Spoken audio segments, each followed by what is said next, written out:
Greetings, card fighters, and welcome to Premium 101, an introduction to Cardfight Vanguard's premium format. I'm Devlin Cassidy, aka The Scholar, and I'm here to help you start your premium format journey in the game of Cardfight Vanguard.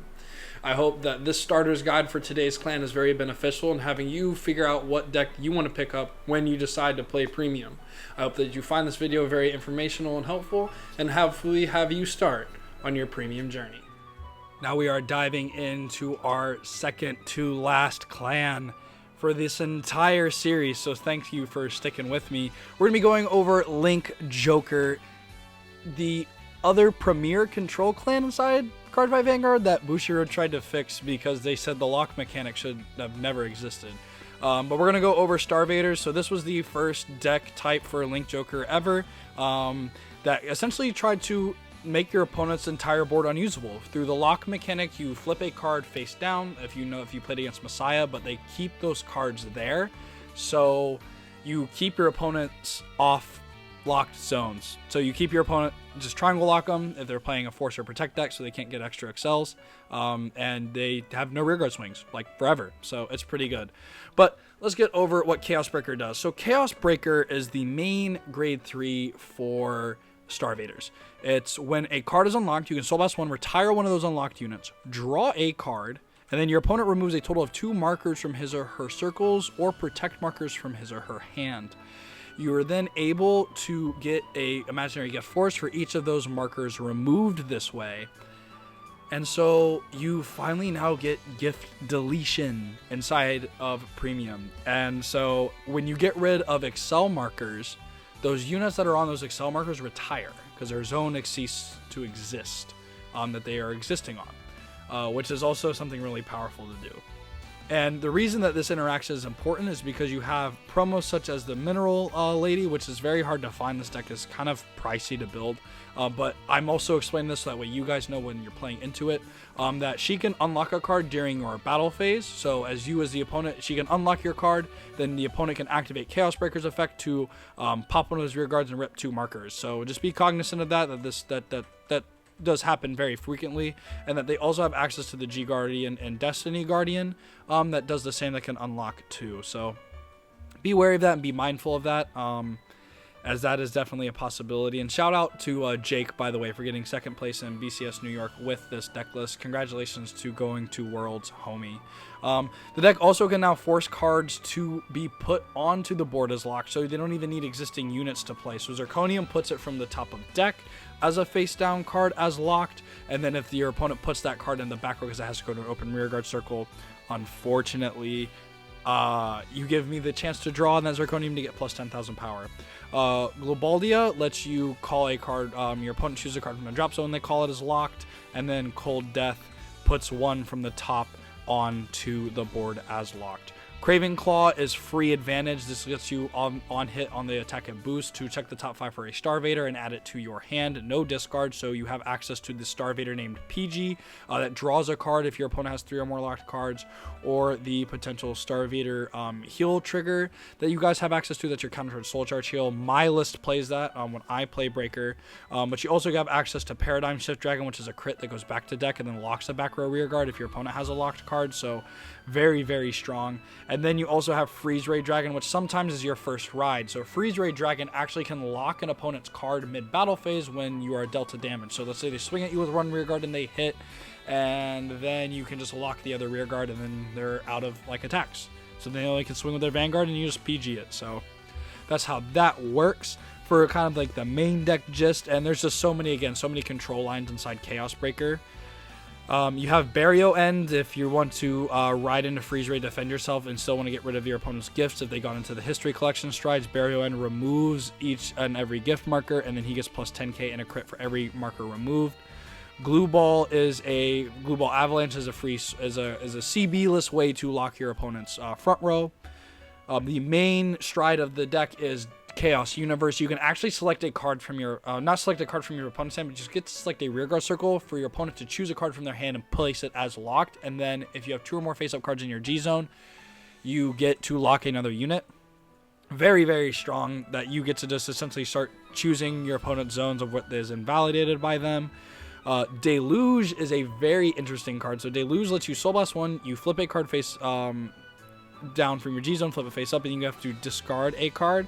If you have a heart card with Chaos, your opponent chooses 2 cards from his or her hands, he calls them to the board as locked. Then if they're at 4 or less damage, you choose one of their locked cards and put it to the damage zone face down. So you ping them a damage that's not usable for counterblast, so it's pretty good.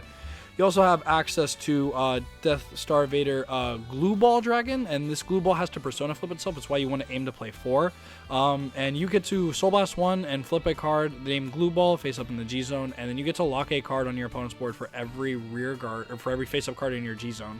So very strong in terms of that pressure. And then you get access to Nebula Dragon, Cosmic Dawn Dragon, which is the only way like Chaos Breaker can get advantage, because Chaos Breaker is limited to a 3 attack deck.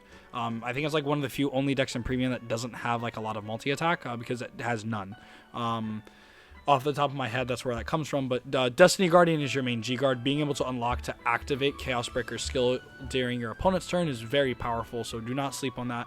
But Large Wheel can get a little buff for a counterblast, but then Loch Ness Karena, if your opponent's filled with like a bunch of pesky boosters and stuff, like this is pretty good out to Great Nature to turn off their Crayon Tigers and stuff. So yeah, Loch Ness Karena just keeps some games unlocked sometimes because you're able to lock your back row and then lock your opponent's back row. It's pretty good. So yeah, don't sleep on what Chaos Breaker is able to do.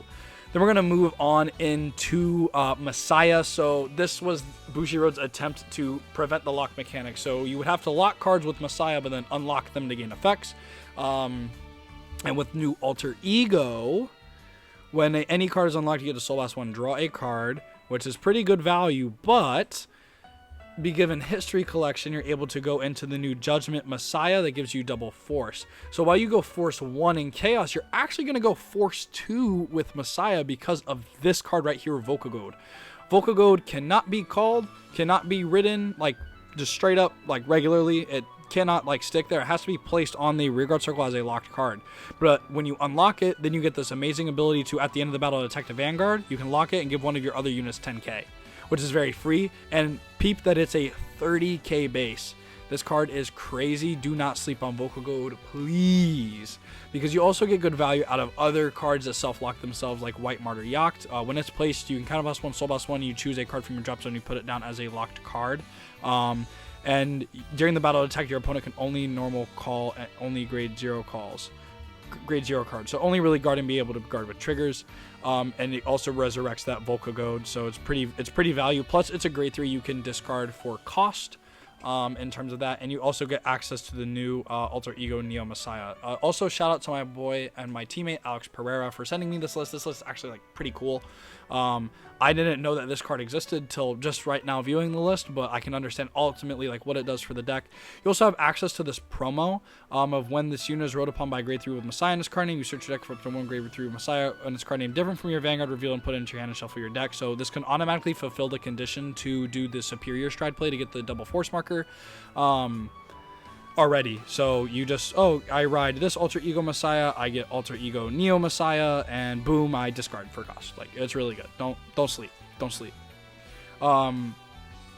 Manipulator of the Void, when it hits, you get to put a card from your hand as a locked card for a cost and draw a card. So again, getting dead Volcagodes out of your hand onto the battlefield is pretty good. And then you also get Infrared Swallow, which is a grade fixer, so you can discard this to hopefully hit Lady Battler of the Black Dwarf. But you also can put a top card when it's boosted to top card of your opponent's deck. If it's grade 1 or greater, you get to push it down on the locked circle, or a locked card down from the top of the deck as a locked card on a rearguard circle. So again, very powerful. You have access to a lot here. You have access to actually the D-Series Macellix, which can do a bunch of different things to stand them and just get some multi-attack that way. You have access to Cosmic Dawn, which is an actual just true value engine inside this deck. You also have access to Genesis Dragon Ballistus Messiah. When this unit attacks, if you have a heart card with Messiah, you can choose a locked card and a rear guard in any player's field for each face-up card in your G-Zone. You may lock or unlock them, and then if you unlocked one or more card, you draw a card. So you can lock down your opponent's board while unlocking yours, which is pretty strong, and then you get to draw a card out of it. You can also Integral Messiah Messiah people, and when this is placed on Vanguard Circle, if the number of face-up Messiah in your G zone is 3 or more, all fighters return all of their cards' hands to their deck, shuffle them, and then draws 5 cards. So if your opponent was playing Great Nature, it's playing a deck that just farms a bunch of cards, being able to set their hand to 5 and then do a bunch of multi-attack is pretty strong, because when it does swing, you get to counterblast and choose a flip a card face-up in your G zone and unlock all of your locked cards. You unlock 3 or more, you soul charge, draw a card, and this unit gets plus 10k. So you're able to unlock your Volcagodes, go crazy, just really overall a lot of good value. Messiah is what we classify as that the aggro combo deck, as where you have a bunch of combo lines that you try to fulfill to hit your certain thresholds, and then you're able to finish out the game and close very, very efficiently. So don't sleep. This deck has so much to access to itself. As I accidentally went back to the beast, the next deck list we're going to cover. But overall, Messiah is very, very a strong pick, and also Chaos, so you kind of get the best of both worlds in terms of wanting to play different Link Joker decks. There's also Deleter that you have access to, but there's nothing really good pure Deleter list. You kind of mix it with Messiah to get some good advantage, because you set your opponent's Vanguard to blanket nothing and 0 power, but it just is not really that good on its own. So I much more rather cover a pure Messiah list that has a lot of good combos. So again, shout out Alex for the list, and I hope you enjoy the next clan as we roll into our good old Gundam robots. There you have it. Hopefully some of the deck ideas found here in this clan were very, very beneficial for you all, and so that way you guys can start your premium journey. If not, feel free to check out the other starters guides on this channel if you kind of have a rough idea of what clans you're looking into, or there's the entire video of where all this was broken up from that you guys can feel free to put on the background and listen to, as you guys can watch me ramble about decks. But I hope that this was very beneficial and that you guys continue along with me. Hopefully see you in the next lesson, and until next time, like, comment, subscribe, and I will see you all later.